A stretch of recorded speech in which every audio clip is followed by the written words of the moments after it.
Hello, Louisa, and welcome to Wild, Wise and Curious. Whee! Finally! Oh, it's really good to have you with us. Yeah, it's like third time lucky, isn't it? I think I we've think tried. it is. Yeah. Yeah, it really is. I think actually it was before Barefoot last year we were trying to get you on on the podcast. Yeah, and it just starts to get busier and busier and busier. Yeah. Um, Closer up to it, Yeah. mainly, forget to procrastinate quite a lot and don't get the jobs done that I'm supposed to. But I think I was poorly last time, and I'd Yeah. absolutely lost my voice, hadn't I? I think. Yeah, you had. you had, You said you yeah. couldn't talk. And then the time before that we did meet, didn't we? But all we did was talk. Yes, we did, didn't we? That's right. We just We didn't about actually to record anything. Noisiest cafe in the world. Like, it was But that was completely- really good. I remember Yeah. because there was kids weren't there running around and almost like there was a little crash thing going on at the same time. But Yeah. it was just really nice to just sit and have that conversation, Yeah. even though we didn't record anything, and No. that really don't matter. So we just had a chat. Yeah, put the world to rights, didn't we? I think. Yeah, definitely, definitely. But yeah, so I'll start with the question that we always ask everybody who comes on, and then the conversation just goes wherever, as always. How did you come to realise that you were in perimenopause? Had absolutely no idea actually for quite some time. I think I just thought I was going bonkers, Yeah. or was just still bonkers. But yeah, I remember because I had a baby quite late in life as well. So I was 42 when I had Rumi, and I think I just phased from the madness of having a baby and all the hormones being crazy then straight into the madness of perimenopause. Oh, okay. Yeah, and I think I couldn't consider that I was in perimenopause because for me, that word menopause was for old ladies. It wasn't. Yeah. Yeah. It hadn't even crossed my mind. Yeah. I remember going on an Ayurvedic course about ladies' health and Ayurveda for women, and there was a lot of ladies in that room wanting to know about menopause. And I actually remember, like, I don't know, I must have been like late 30s or mid 30s. I remember thinking, oh my God, why is everyone going about menopause? Talking about menopause, for God's sake. And then, like, yeah. And now that's what we do. I gave my son a lift this morning because he had to take his motorbike somewhere and I had to give him a lift back.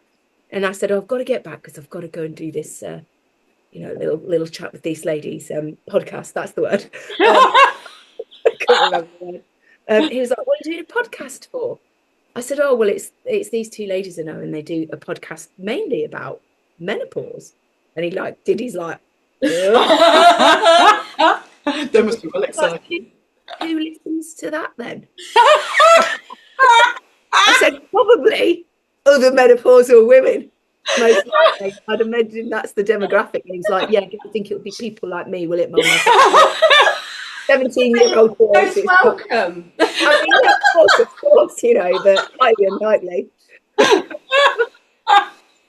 So is that your demographic? It is mainly other perimenopausal, menopausal ladies. Yeah, I think it pretty much is, and that's just really because I think it resonates. Every single person we have on has got different symptoms and they've dealt with it all differently. Yeah. And I think usually at least one thing will resonate with somebody. Yeah. And I think that's all it is. I mean, we've got one lady said to me that just to know that there's other people out there dealing with the similar things makes all the difference. Just knowing. It really does.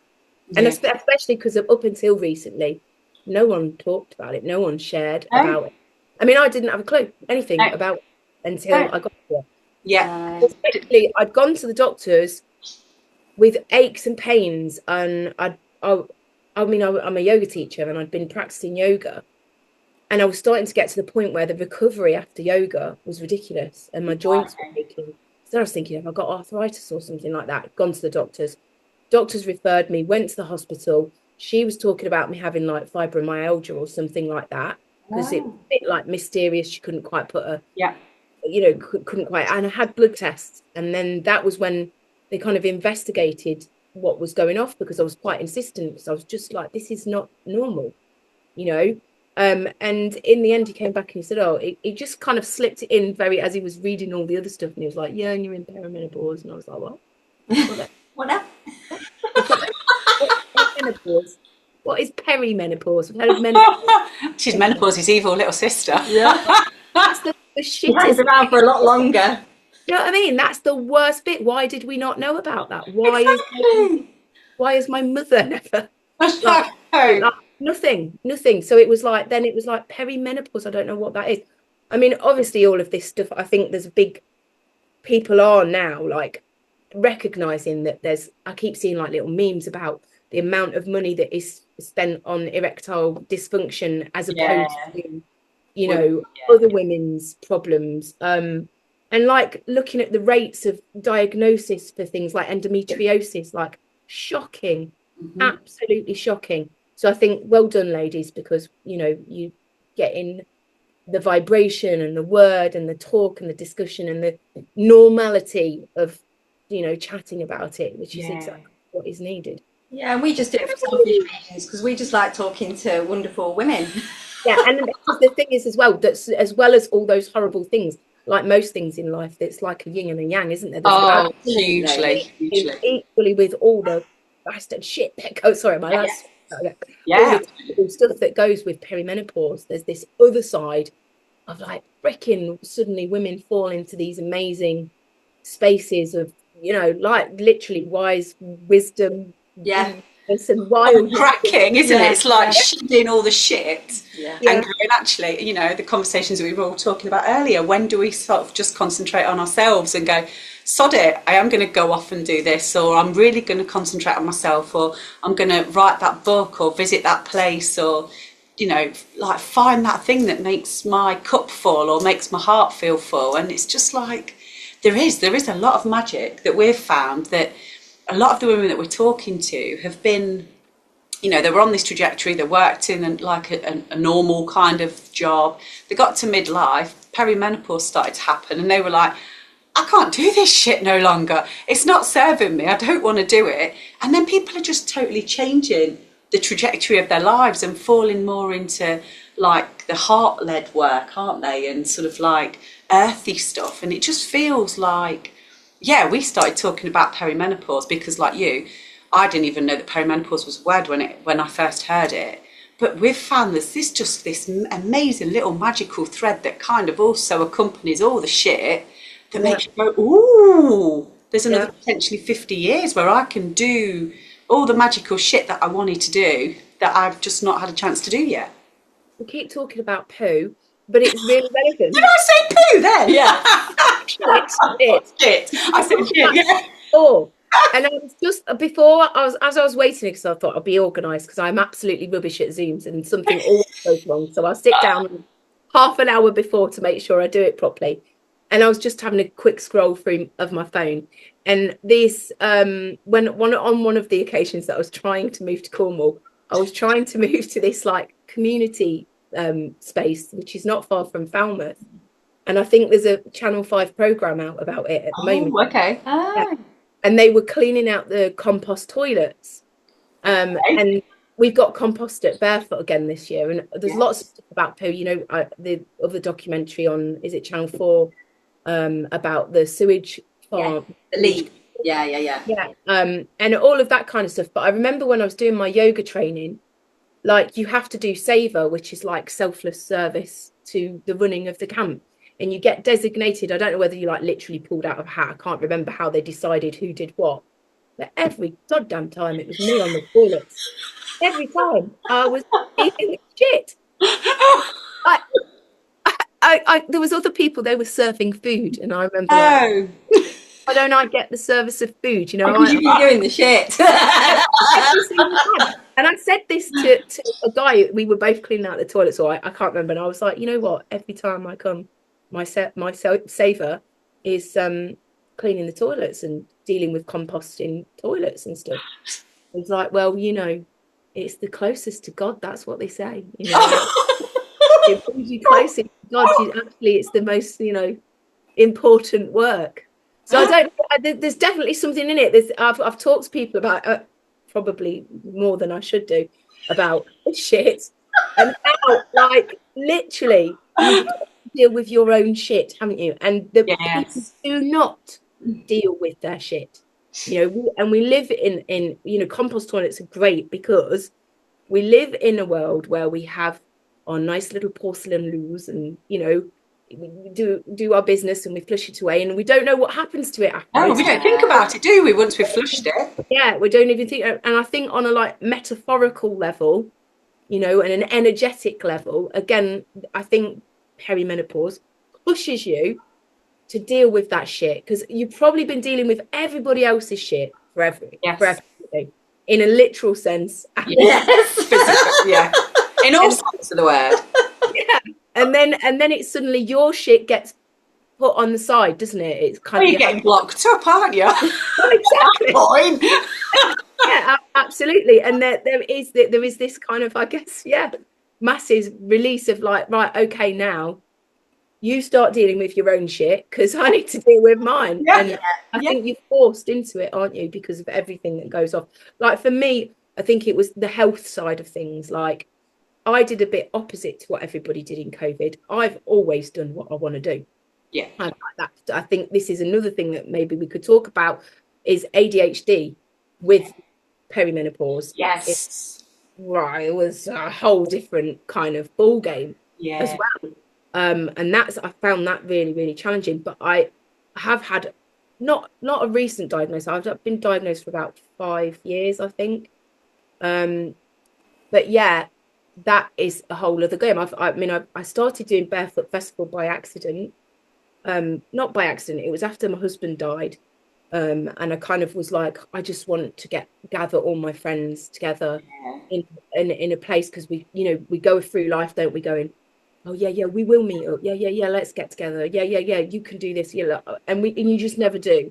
No. And then when something like a death happens, it kind of makes you take stock of all those things and go, do you know what, life is really short and life is really precious. And I think I kind of went the other extreme and went slightly hedonistic. Yeah. Didn't really lay down sort of security and think about long-term things. Never thought about getting this age. No. And I don't know why. I just think, again, maybe because I was young and I'd like experienced like dying, that I just was like living in the moment. And on some way, that's a really great thing. Yeah. It has a really positive thing, but it also has a kind of negative side. So with the mix of the ADHD and all of that, I'm going to run a festival, whatever. I don't see barriers to it, and I've done that. So then with COVID, again, I guess it was a really weird phase of life that people reacted to differently. I started, instead of going, oh, I'm not doing this job that I've been doing forever, I was like, right, I want to be a teacher now. So I'm going to go and retrain and be a teacher. Okay, so that was the pivot for you, that COVID was when you decided. In a practical sense, it was like literally I was running all of the jobs that I was doing to earn money were like the ones that got cancelled. Everything. We couldn't. This is how I got into doing Zoom. How I know how to do Zoom, because I was teaching yoga on Zoom like everybody else on a Sunday morning, which was wonderful. And I never thought that it would be that wonderful, but it was. But yeah, that was like, well, this makes me feel really insecure. I've got kids that I still need to be fully responsible for and pay my bills, etc. If they're just going to cancel events and deem that this sort of like artistic, creative jobs are not, essential jobs, then I need to do something else that is, so that's how I end up then going, right, what can I do? Okay, I'm going to go back to university and do my PGCE. So take us around back to that time then. So you had Rumi. Yes. And you kind of went straight into what was the gap between you having Rumi and then you going and getting your perimenopause? Not that long, I don't think. And then this is I'm not very good with timelines, because that's a quite typical ADHD thing. Rumi was born in 2018. Yeah. And then I did, like a lot of people, I had quite a lot of deep time to think and stop, because I never ever stop. No. Never ever stop. So I mean, I didn't even properly stop with COVID. Yeah. Because I still decided to run Wild Woman online, the Witch Festival online, or I can't remember which one I did, but also we did a barefoot online. Which Wow, okay. we did it all online. Like people camped in their back gardens and stuff. Oh, That's fabulous. Yeah, and we all like Zoomed stuff, and we had workshops. We had really great workshops. That's kind of how Witch Festival came about, because we did a Witch Festival online first. And that was what was brilliant about that, is we were able to connect with people all over the world. Yes. We Yeah. had like voodoo kind of lady from South America, and it was just amazing. And that's what kind of pushed me into doing that. But you asked me a question and I'm going back to it. No, it's fine. 2018, Rumi was born. I moved here just before COVID, which was great timing, because we'd been in a not a very nice area in a town with a very small garden, and we moved back to Mount Sorrel, where there's beautiful places to walk, you know, all around. So when we go on our daily walk, we had lovely, you know, got really into nature. And yeah, I had all 5 kids at home, so that was nuts, but lovely as well. And so it was that point then that I really started to unpick stuff. I actually started having some counselling because of, like, you know, the grief stuff from before. And I think I just worked all the way through it. And kind of Barefoot's wrapped up in that a little bit. It's kind of been like a little baby that I've nurtured and taken care of. And it's 20 this year. And it's got bigger. 20. Yes. Yeah. Yeah, so I've unraveled a lot, and I think, like, I'm feeling really, like, from all that experience, quite healed and more settled. And that was it. It was like, okay, stop working, stop entertaining everybody else, stop doing yoga for everybody else, stop putting on amazing experiences for everybody else, because all while that's been going on, you know, it kind of started of like, I like hula hoop, you know, I want to learn to hula hoop. Okay, I'm going to put workshops on for people to hula hoop, but then I never actually hula hoop. Because you're too busy running around sorting it out for everybody else. Yeah, exactly. So all these amazing things, I've not really got much chance to do. So, like, and I think, again, you know, we were talking before about, you get to this point and you go, hold on a minute, you know, what about me? Then when your health kicks in as well. Yes. And then it's like, so now I am a lot more, like, kinder to myself. Yeah. I mean, I wouldn't say that I'm still, like, I'm putting myself first, because I've still got young children, and, you know, but I'm definitely a lot more kinder to myself, and, like, making sure that I'm eating the right foods, and, you know, going and doing exercise for me to keep me well and healthy. And I think that's been a big change. You raised a really good point as well, Louisa, about ADHD and perimenopause, because there is a lot of evidence to suggest that women in this time of life, a lot more are being diagnosed with ADHD. So I'm just really curious as to what your experience was around that time. I guess, again, it was all around that same time when I was starting to be, like, thinking about what's going on, that things are not right. Not just, like, physically, but, like, the things that I do are a bit bonkers, you know. Like, and I was starting to go, oh, that's not normal behavior, you know, where it had kind of always felt a bit normal to me. And also just doing stuff that like, it's just crazy stuff. And so I started to then unpick that, looking at things about ADHD. And then a really close friend, she got diagnosed with ADHD. I'd started working part-time at the school, and they'd paid for me to do a course on autism, and we had students who had ADHD. Then we did a training day for the whole school on ADHD, and I was like, whoa, this is me. This is, like, exactly me.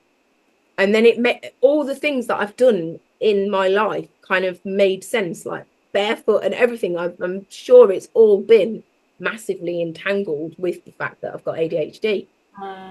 And then, yeah, I was feeling like actually I could no longer do stuff. Like people would say to me about barefoot, and they'd go, I don't know how you do it. Yeah. I don't know how to do it. And it's not that I thought it was easy. It's just my brain works like that. Yes. And Yeah. can do it. Just pause it. But when I got to perimenopause, like that wasn't the case anymore. I found it much harder. Yeah. And this is the thing with ADHD, you know, people say, oh well, it's a superpower. You know, it's a gift, really. And yes, there definitely is wonderful aspects to it. But there's also when that superpower won't work when you want it to, or not work on the bits that you need it to. Yeah. And Yeah. the other thing kicks in where you just suddenly, you know, you can't do it. There's no forcing it. And then you're stuck with deadlines and stuck with having to manage stuff. And I have found that since with perimenopause, a bigger battle, like having to, you know, there's definitely been a change in the way that I can function. So it sounds like there's not only the perimenopause that you're having to deal with, it's the ADHD as well, and then combined, it just feels like that could be quite a lot to deal with. Yeah. Well, I remember when I first got diagnosed, and then the whole perimenopause thing was coming along, I was like thinking to myself, I'm sure this has got worse. This has got much more obvious to me since I've been hormonal. Yeah. You know, the hormones must do something. Those people with ADHD, it must make it much worse. And I spoke to the doctor, and they was like, no, we've got no support that. This was a while ago though. And I was like, I swear that, you know, this is kicked in much more. I'm finding it much more difficult to handle now. But now I do think that people are acknowledging absolutely that if you've got ADHD, it is worsened. I guess I don't know. That's not the word to use. No, and it's maybe heightened. Yeah, because there's seems to be a lot more women are diagnosed with ADHD in midlife. So maybe those women have perhaps had elements of ADHD just running alongside them all the time, but the hormones, whatever they're doing, does something that does make it. Yeah, I think that's what's happened with me, and I think that's perhaps what's happening with lots of women, is that we just get on with it. Yes, yeah. And we know things are a bit hard, but I think another thing, and I spoke to another friend who's also, she's a little bit, the other side, she's a little bit older than me, and she's not long had a diagnosis. And I think we both kind of said that, like, you're right, so I'm not an absolute pain in the arse. I'm not an idiot. I'm not like, I don't know all of these words that I've said about some of the things that I've done. Like, that kind of helps me understand it, which then gave me the, like, being kinder to myself as well. Like, when I started to understand, and then as soon as I got the diagnosis, I was like, okay, what do I do with this then? And I started to look into, well, what is ADHD? What is perimenopause? How do the two interact? And there's lovely talks now. You can go on those seed talks and things like that about ADHD and women and how it affects them. There's lots of books, there's lots of stuff online. You know, it is definitely, you know, people are more talking about it a lot more.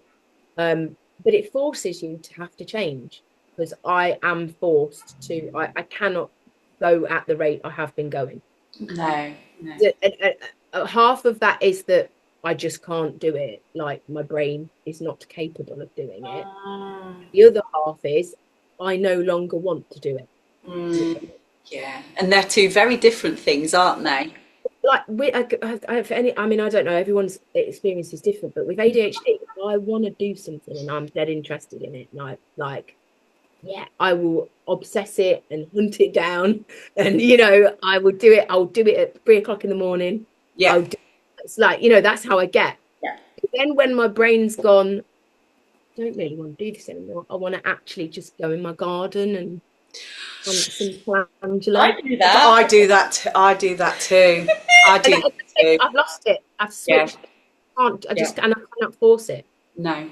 It's like that. You just suddenly drop it, and that's a bit frustrating, because if it's something that you do actually have to do, it's very hard. So that's recently with an essay. I was so excited about writing this essay. I'd got all these ideas around it, I was researching it, and I went in and I spoke to my tutor about it, and I was like so excited about this, and then so he said something that made me think about something about that I was doing, and I was like, oh, okay, that's a different idea.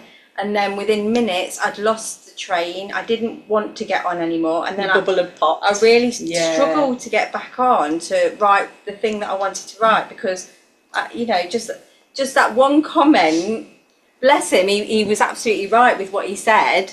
I was going in a bit of a funny direction, but I almost felt myself like going blah blah blah blah blah blah blah blah blah blah, and I'm going to do this blah blah blah blah blah. And then as soon as it switched off, I was like, I don't want to do it anymore. Just like that. Is it trying to get to do it then? Is it? Yeah.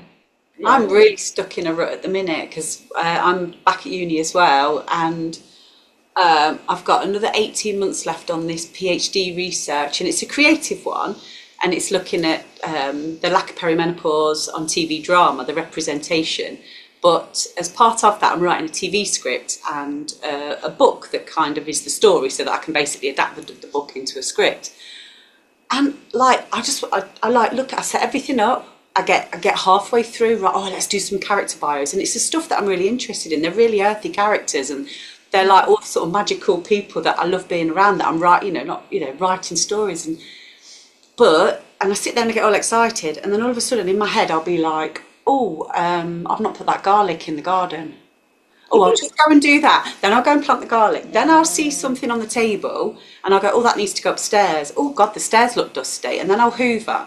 And I find myself doing loads of things. And then by the time I think of, oh shit, I've got that deadline for uni, that's got to be in, they want to look at it on Monday, I'm like, oh, I've run out of time and I can't be bothered anymore. It's like you've deliberately sabotaged yourself. Yeah, I've done it this morning. I honestly have done. When you said that, I was just like, yeah, I've done exactly the same this morning. I think a big thing for me, I don't know whether, I think we talked about this last time, this magic word discipline. And as a teacher, obviously I have to talk about it, but I think it's got like loads of negativity around it. Again, on my yoga training, the concept of having a discipline, people will call your yoga practice a yoga discipline. And ultimately is that, I'm here at this time to do that, and having that discipline. And that goes with everything, doesn't it? Eating a healthy meal and, having healthy food every day. It's that discipline. And I don't know, I feel like social media, just scrolling and wasting time and stuff has made us all a little bit undisciplined. I don't know that I'm not that's what's going on for you, but I feel this. I used to have really rigid, very disciplined person, and being able to I need to get this done, but I don't know, I've just kind of gone a bit more and this is what I'm seeing in young people. We've literally at the moment, obviously it's GCSE season. I've got one. Yeah, and they're just the most chilled out, nonchalant kind of it's just and there's a little bit of apathy and kind of, I don't know, I don't know what it is with them, but it's slightly worrying. They do have absolutely no discipline whatsoever.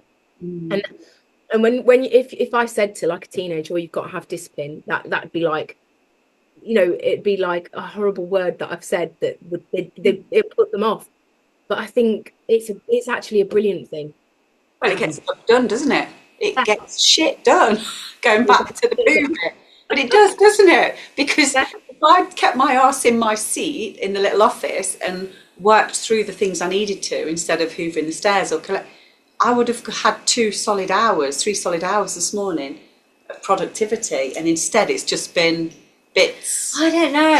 I'm sitting here thinking, and you completely poo-pooed my idea when you started saying about kids, because that doesn't include them. But I'm kind of thinking that certainly as mums, we're all mums here. We are constantly we've been thinking about everybody else for so long and trying to keep their lives in order, and not really had to think about what we need to do.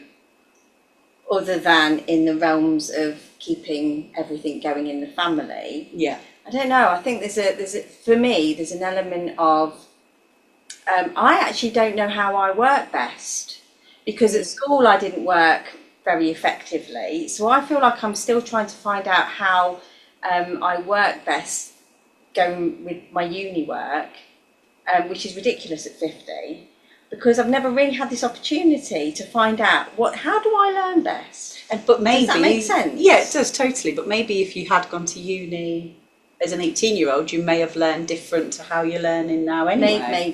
Maybe because I'm older. Yeah. I do find it harder being at uni now I'm in perimenopause. Definitely. Yeah, I find being at uni now totally different, because I went to uni for the first time at 35. That's when I did my degree. And even though I had like 3 young children, I found that quite not easy. Easy is the wrong word, but I found it doable. Yeah, it was doable. Even with 3 kids and running the house and everything else, it was doable. Now at 50, where my kids, the youngest is 16 and the eldest is nearly 23, and they do a lot more around the house, I'm finding it all quite tricky. I'm finding it quite hard. Yes, we do. I mean, everything you've just said as well, like, wow, you know. And then that's another thing, we say it in such a like, oh yeah, I went back with 3 kids at 35, and like absolutely amazing. And the same with, like, you know, it's amazing. Yeah. It is probably not where naturally we are biologically designed to be, maybe, I don't know. Yes and no. Yeah. Maybe yes, we want to be thinking, we want to be like a little bit like academic, using our brain and doing other things, because we've got, but not all the other billions of things as well that are expected of us as women at this age. Like I definitely feel like, yeah, I have this like need for having discipline, need to like, oh, I need to sit down for 2 hours and do some work for this and blah blah blah. Oh, and I'm decorating my house and everything. But it does get to the point where it is just total overwhelm. Yes. And then it's like, do you know what? No, I'm just going to do nothing instead. Yeah. And maybe that is the age. Maybe that is the fact that we're kind of straddling 2 worlds. We want to, like you say, do the like academic-y thing, and we want to push our brains and like learn new things and do different stuff. But at the same time, maybe our bodies is saying, yeah, but you do need to take it a bit slower, relax a little bit more, because I guess 50 years ago, being 50, you probably were a little bit more chill. Whereas I guess for us now, you know, we're working, we're studying, we've all got kids, running the household and all the rest of it. It's a lot, isn't it, to keep those balls up in the air. Yeah, and I think there is like this, but certainly for me, you know, I'm not speaking for everyone, but there is this pull to completely slow down. Like that's one thing I'm really feeling. Like I actually don't want to be sat at a computer. I don't want to be sat making TikTok reels for 30 minutes. But it's tricky. But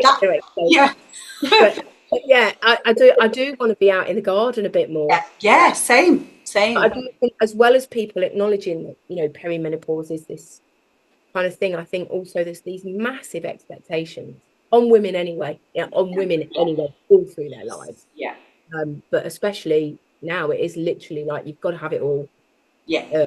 And you've got to do it all. And wow, you know, we do sometimes, and it's amazing and it's fulfilling, but also it's just very exhausting. Yeah, it is. It is. Yeah, I quite often come to you, don't I? And I'm just like, Lou will say to me, "You're all right," and I'm like, I don't know what day it is, because my work's full on and like uni's full on, and then it is a lot, isn't it? You know, you just. But there's also an element of actually, I've got to this point in my life now where the kids don't need me as much. Yeah. You know, I feel a little bit more settled in myself. I know myself better than I ever have done, and there's this almost like, oh, now I've got another however many years. I've got to squeeze as much into that time as I can now, because I never really did the things I could have done when I was younger. You don't realise that it's like me saying I wasn't, you know, 36, 37, when really I should have been thinking about what is coming up, you know, there. Yeah. Like, I couldn't possibly perimenopause, but I'm 50 in January, and I'm properly having this like 50. Wow. It's like half a century, you know? Yeah, I know, it's bonkers, isn't it? Yeah. We were 50 last year. Yeah. Like you're a proper grown up now. I can't like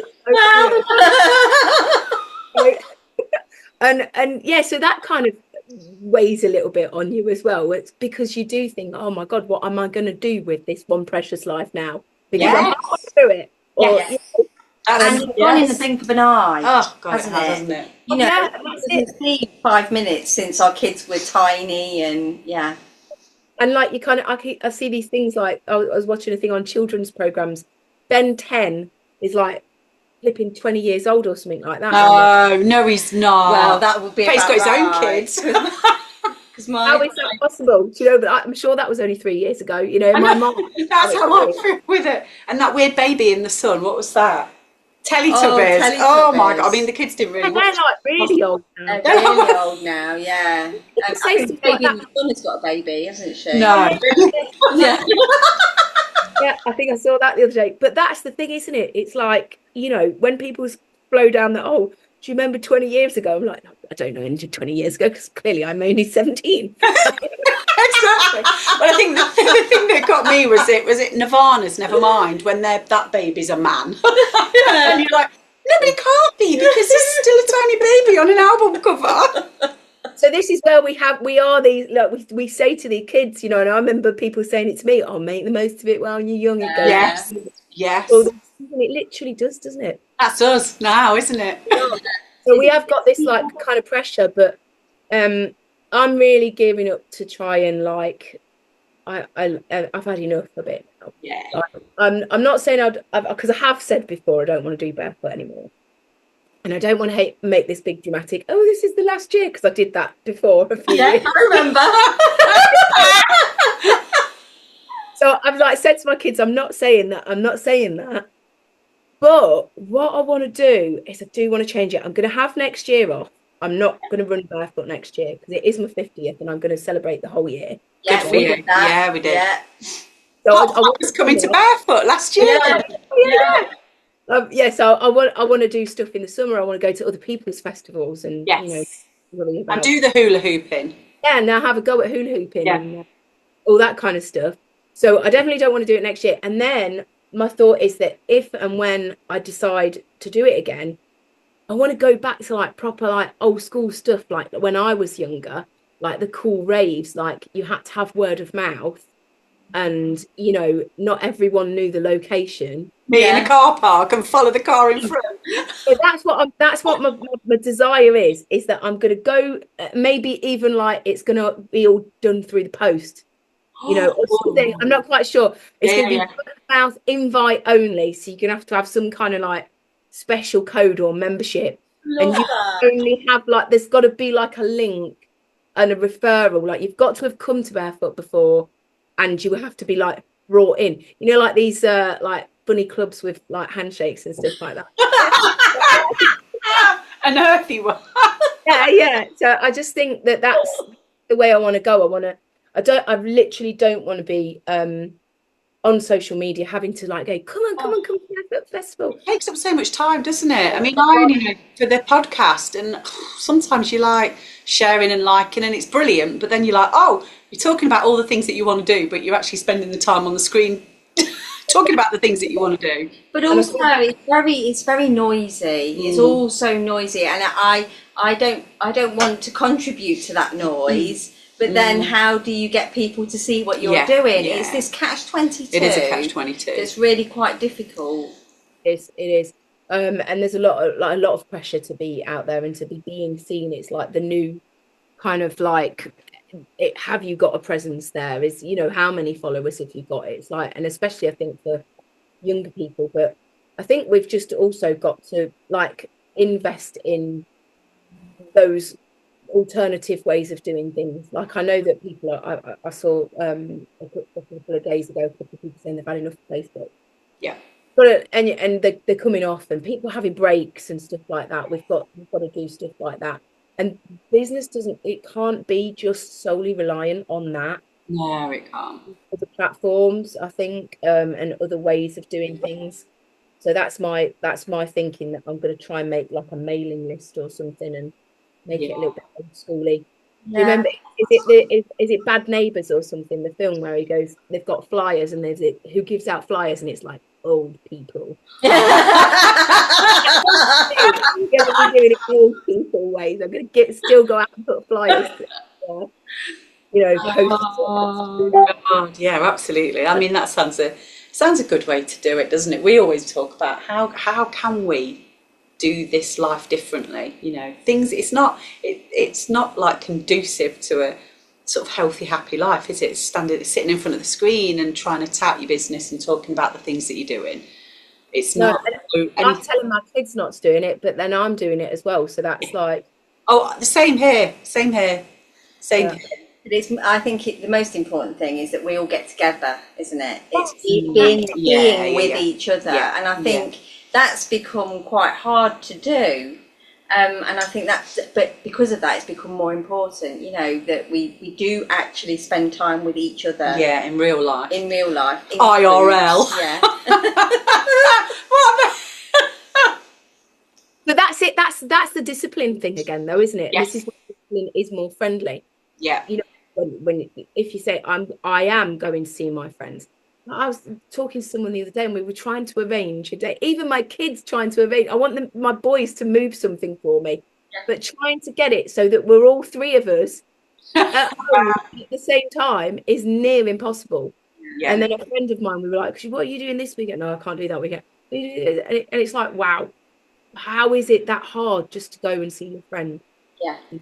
And that's it. That's, I think, again, just going, well, you know what? I've got to make it. Yes. It becomes important, doesn't it? That you have to put the time into it. It does. But and we can find time. Pardon? We can find the time, can't we? But it's just navigating. It's like, your little chat group that you've got as well, where, we keep saying in there, dropping in there that we want to meet up, and I'm not sure that we have we? We've not kind of. I've got one. I put one on there.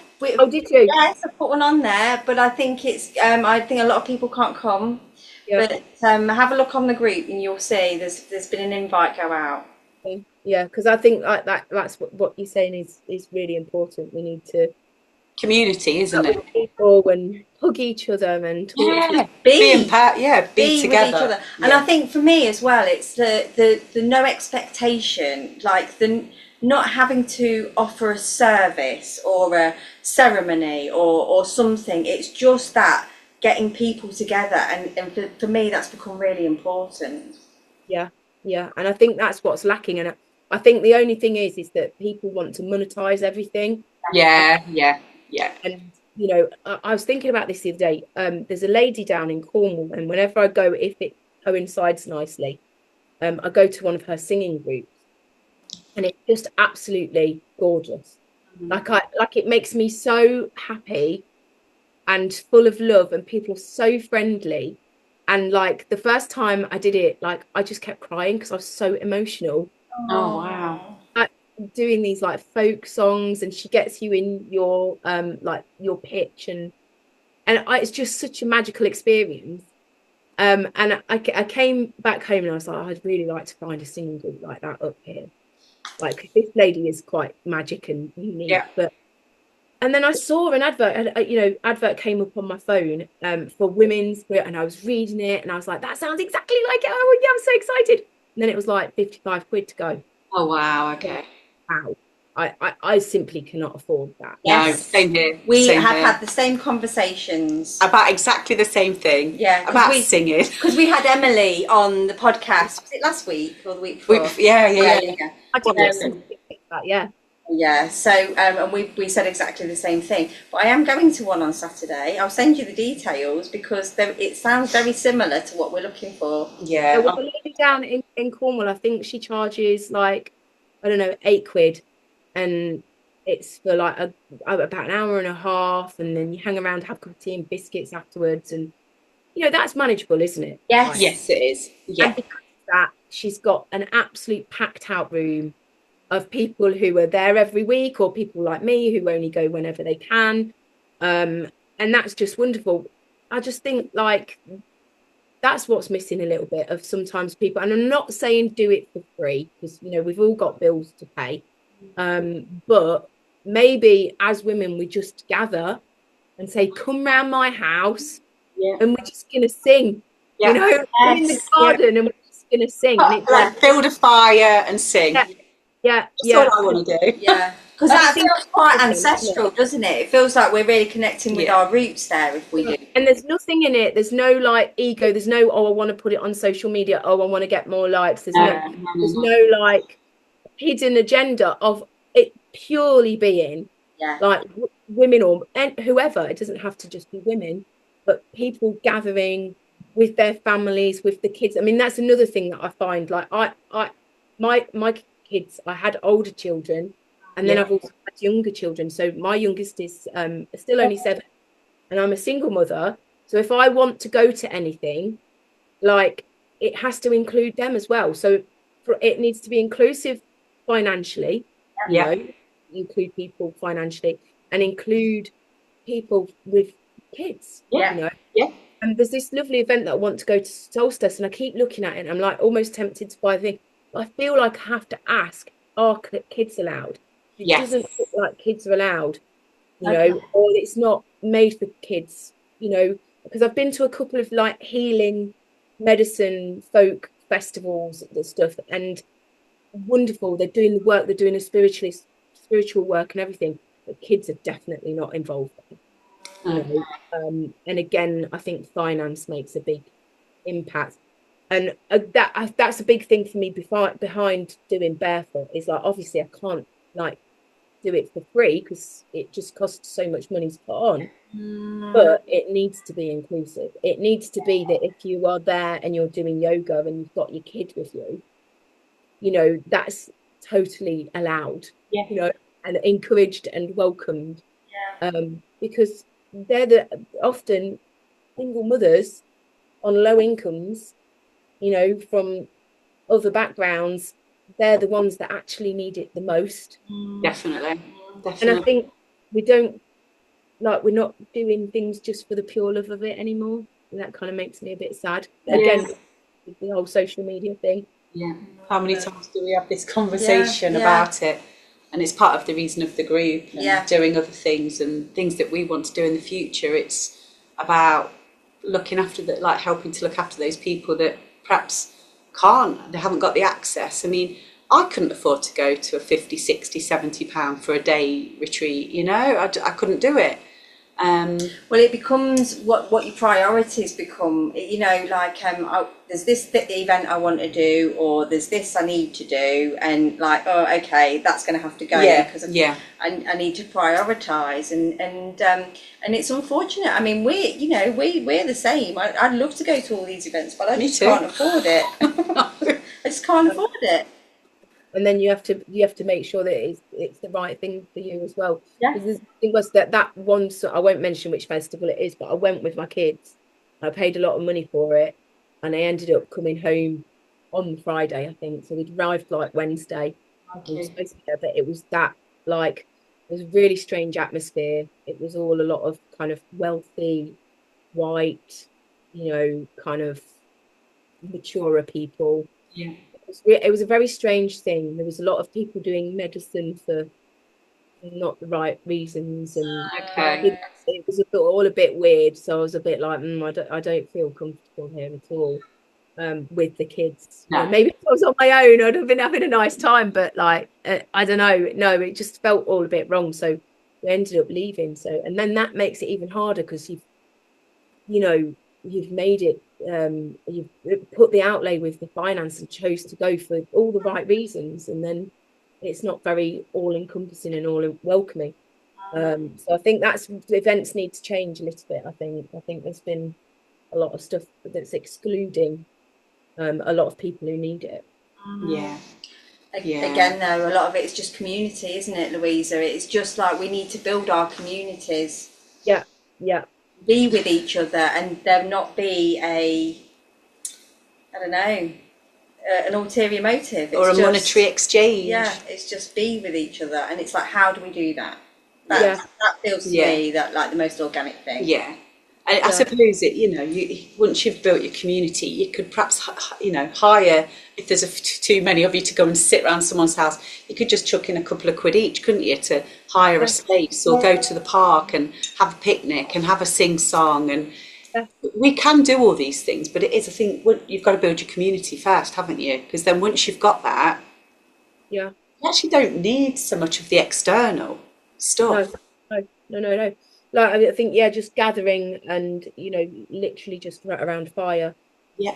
Our voices, maybe someone brings some drums and... That sounds like my absolute idea of a perfect evening, Stars out. I mean, we talked, didn't we, about getting a field last year? Yeah, we did.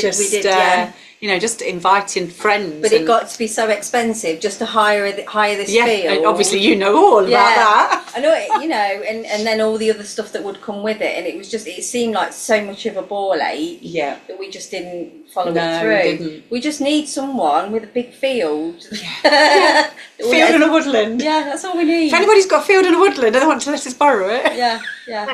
Or like, again, like these ladies who were doing things like that. I mean, I just feel like I'm kind of, maybe the younger ones can maybe get to do that kind of thing. But sharing.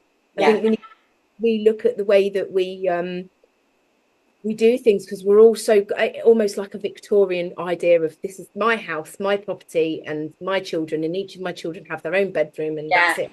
And like live like that. But like these people now who we were talking about, who are like making living very different.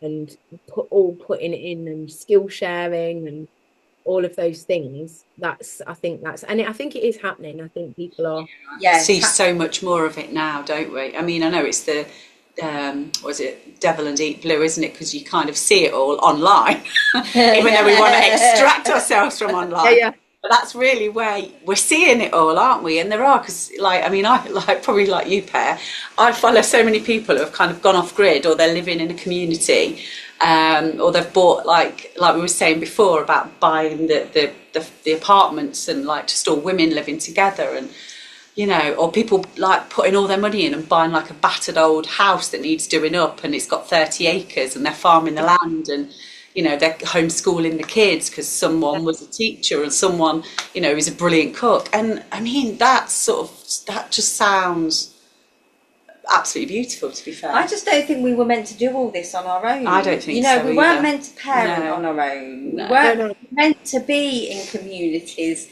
together, sharing the load. Mm-hmm. It literally does take a village, isn't it? So I had a thing. I've lived in Mount Sorrel for a long time, and I've gone away and then come back and gone away and come back.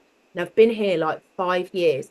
And whilst I know a couple of the neighbours, my dogs escaped the other day, and they'd had a bit of a fight with another dog, and I had to go round all the neighbours to kind of like apologise and make sure and find out who it was.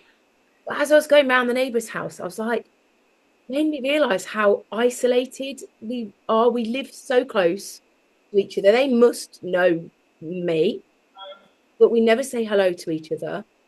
And I'd like to think I'm a pretty friendly person. Yeah. But like, I didn't know any of these people at all.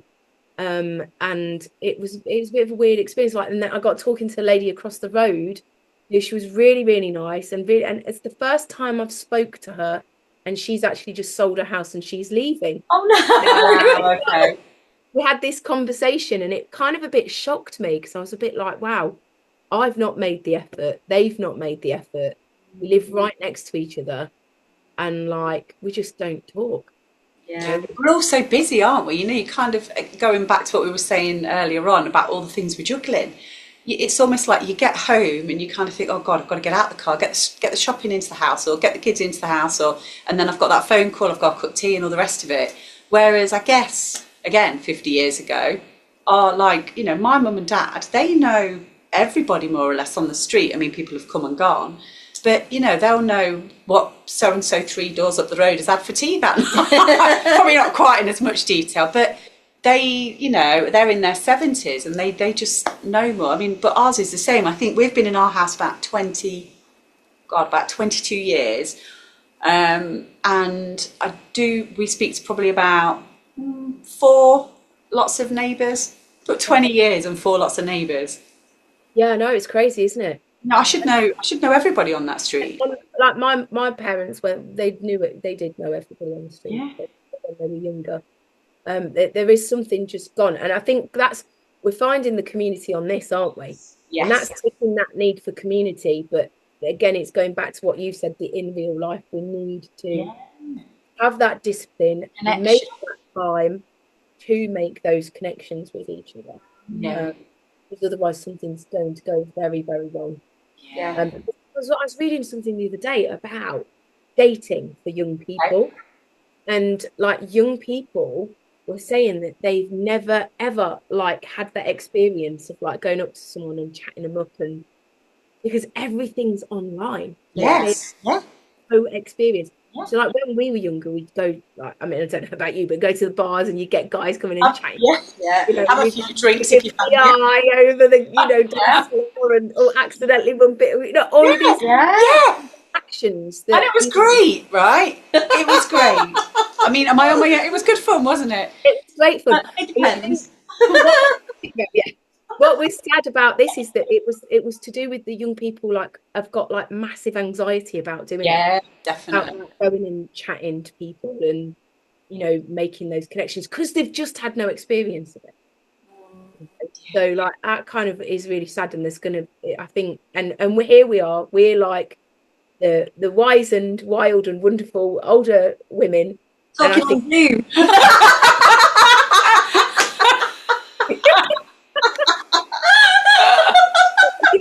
We need to set an example, don't we? We do, don't we?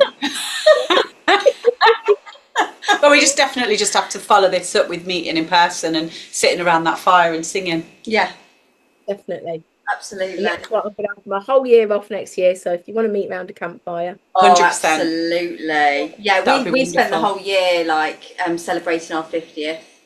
And we did loads of stuff, didn't we? It was so much. What did you do? Tell me some of the things that you did. Oh my gosh. We went to Wales, didn't we? Yes. And spent 3 or 4 days in Wales. We did a zip line. That was the first thing, wasn't it? Yeah. That was at the Outdoor Pursuit Centre. Yeah. They do a menopause group, so they every month, like canoeing and stuff. Yeah, they do like activities every month, and it's brilliant. Yeah, they have a little festival as well, don't they? Yes. And that's quite inexpensive, where you can just go for the weekend and you can just try all the different things like the climbing and the zip lining and the canoeing and everything. Yeah. That's in June, isn't it? It is in June, yeah. We came to Europe barefoot. Yes. That was big, wasn't it? That's the first time I've been there. Hey. It was the first time I'd been, even though it had been on my agenda for, God, probably nearly 20 years. Oh, really? Oh, yeah, my God. So I'd always known about it. So we've got some mutual friends from way back, and like she'd had spoken to me about it all that time ago. So you've always been on my radar. I'd gone on my own the year before. Yeah. So something that I thought, stuff it, I'm just going to go. So I brought my camper van and I just went and made lots of friends and did lots of stuff. And then it was like, in fact, I think I asked you, but you couldn't make it That's year. Right, yeah, 2 years before, yeah. Yeah, and then so we decided we were going to do it together, and we had a great time. We did. What else did we do? Just little gatherings, getting people together and sitting around the fire and those sorts of things. Just nice and easy things that just fill your heart up a little bit. I think when I turned 50, it was the time where I was like, if I want to do something, I'm just going to do it. Yeah. That's I think that's the feeling that I've got. Like, I've been taking my kids skateboarding. And I've always wanted to go skateboarding. I used to work in a skateboarding shop, like surf and snowboard. And I've snowboarded and I've had a couple of surf lessons. I'm not saying that I'm any good, but I did stand up for about 3 seconds. Very good. But there's this big thing now online of like perimenopausal and menopausal women getting into skateboarding. And well, I've got a skateboard. I bet you have as well. Oh, I don't know if I'm I've been watching that, and I'm actually quite tempted to buy a skateboard, to be quite frankly honest with you. That sounds cool. Yeah. So and yeah, I think that's it. We get to this point where, like we said before, you go, holy crap, I've done everything for everyone all my life. I'm halfway through my life now, so I need to start doing those things that I always said I was going to do. Yeah. So if that looks like, skateboarding or surf lessons, or and I think just rejoicing in the body that we have, knowing that there will come a time when we're not going to be able to do those things. So Yes. I couldn't do the snowboarding the first time I did it. I went on I went with an ex-boyfriend, and we'd gone to the Dolomites, and he was really good at snowboarding, so he took himself up. He'd come with me to help me on the nursery slopes, and I was just like, no, you just go and play on on the black runs or whatever they're called, and I'll be fine. So I'm going along. You told you to go and play on the black runs? No, I told him to go and play on the black runs. Okay. I was on the nursery slope, and I was like, don't worry, I'll be fine. And I sort of came down, like I'd got my snowboard on. I came down this like little hill. It wasn't massive, and at the bottom was like this great big pile of snow. So I'm like coming down it, everything's fine. I'm loving life, and then I start to pick up a bit of speed, not massively, and I get to this big mound of snow at the bottom, and I just think, oh, I'll be all right. I'll just land in it, because I was going quite quick at that point. So I tipped, went to land in it, but it wasn't snow, it was ice. So both my wrists went, and I broke them both. Both your wrists? Yeah. Oh. In Italy, in the Dolomites, and had to walk probably a mile or two into the village, take my bindings off of my boots and carry everything. I haven't been back. Yeah, like, exactly like that. I haven't been back, but I really want to. You talked about it last year, and I wanted to come with you, but I couldn't make it. Because I used to go skiing, so me and my son went. So that was one of the things on your list. Yeah, that was last year. So I think it was the year before, actually. The year of my birthday. And then that was only last year. No. I'm thinking it was the year before because last year we went snowboarding. Yes, snowboarding. The year before we went skiing. Okay. And I really enjoyed it. It was so much fun, and it reminded me of being a kid again. And I loved it. It was so much fun. We had the best day. So we went, and he learned how to ski. He'd never done it before, and we had the best day ever. So the following year I said, well, should we try snowboarding this time? So booked in for that. Could I do it? I was like, no, I'm going to go and get some skis. So I went and got and did that. But again, it was just I never thought I'd be able to do it again at 50, but I thought, stuff it, I'm going to give it a go, and it was so much fun. Yeah. But I was listening to that Emily's podcast that you did last week, and I was listening to a bit at the beginning of that, and she said something about that, like childlikeness, yes, that energy of that perimenopause kind of also picks up. Yeah. And this whole like idea of whimsy and stuff. Yeah. I think that's really true as well. And I don't know why it happens, but I'm finding I get that as well. So those childlike experiences of doing stuff and remembering what it was like to be a kid, more so than any other point that I can remember at this time. Like I can slot into like things that I'm doing and be like, oh, I remember doing this. And like that, the whole going and hanging around skate parks is like, it's almost like a full circle, isn't it? It's reconnecting there as well. Yeah, so we've spent so long being told what we can and can't do. Yeah, and then you get to the stage, and then you can't go and do that now. You can't just sing for the fun of it. You have to be really good. Yeah, and I think that's what always put me off. You can't just dance for the fun of it. You have to be really good. And it's like we get to this stage and we're like, no, it doesn't matter. I can do it just because I enjoy it. Definitely, and that's definitely the thing for the singing. One of the things Emily said was, and it stuck with me from the other week, and it was somebody spoke to her and said, I love how you just let your voice crack when you're singing. Whereas I've always sung, I love singing, but I get a bit nervous of singing in front of other people. But when she said that, I just thought, oh my God, why the hell have I been worried for like 45, 50 years about what other people think about what my voice sounds like? Why does it matter? That is definitely me as well. Like I do like singing. Yeah. And I remember when I was at school doing singing, and I played Tallulah. I mean, that's my daughter's name as well. It's nothing to do with that, but I played Tallulah in Bugsy Malone. Yeah. And I remember singing then, and like how brave. I don't know. Even like I used to be a professional belly dancer. Yeah. And like I used to like dance around restaurants in tiny little sequined like bras and stuff.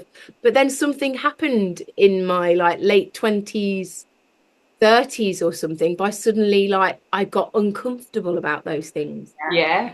Being really self-conscious, and the whole singing thing. Like I'm really worried about, like, I don't know. And it's like, What someone else thinks about what our voice sounds like. it's this It's point, funny, like, isn't it? why am I giving a shit about this? Yeah. Like, what does it matter what they think? They actually probably most 9 times out of 10, like what you've just said about Emily, they think it's brilliant. And you give them permission as well to go. Exactly. Yeah. Yeah. It That hit gives- home hard. Listening to that. Yeah. Look, most of the time we think people are thinking stuff about us, and actually they're not, because they're just thinking about their own shit, aren't they? Kind of just like bogged down with the neuroses or whatever it is. So maybe that's why we don't care about falling off skateboards or or singing in front of people or whatever it is that we're going to do. So we'll organise a sing around a campfire then soon, shall we, Louisa? Yeah. I mean, I've organised some stuff like that for Barefoot. Actually, just been talking to this really interesting lady, and there's a choir of ladies who are coming, and I've got nowhere in the programme to put them now. And I just said to her, "What about you just do it around the campfire?" Oh, that's glorious! Wonderful. So, and then I think we've got some storytelling. So yeah, it is like it's happening at Barefoot, but you're right, as well as it being just a once a year thing where it's a big thing.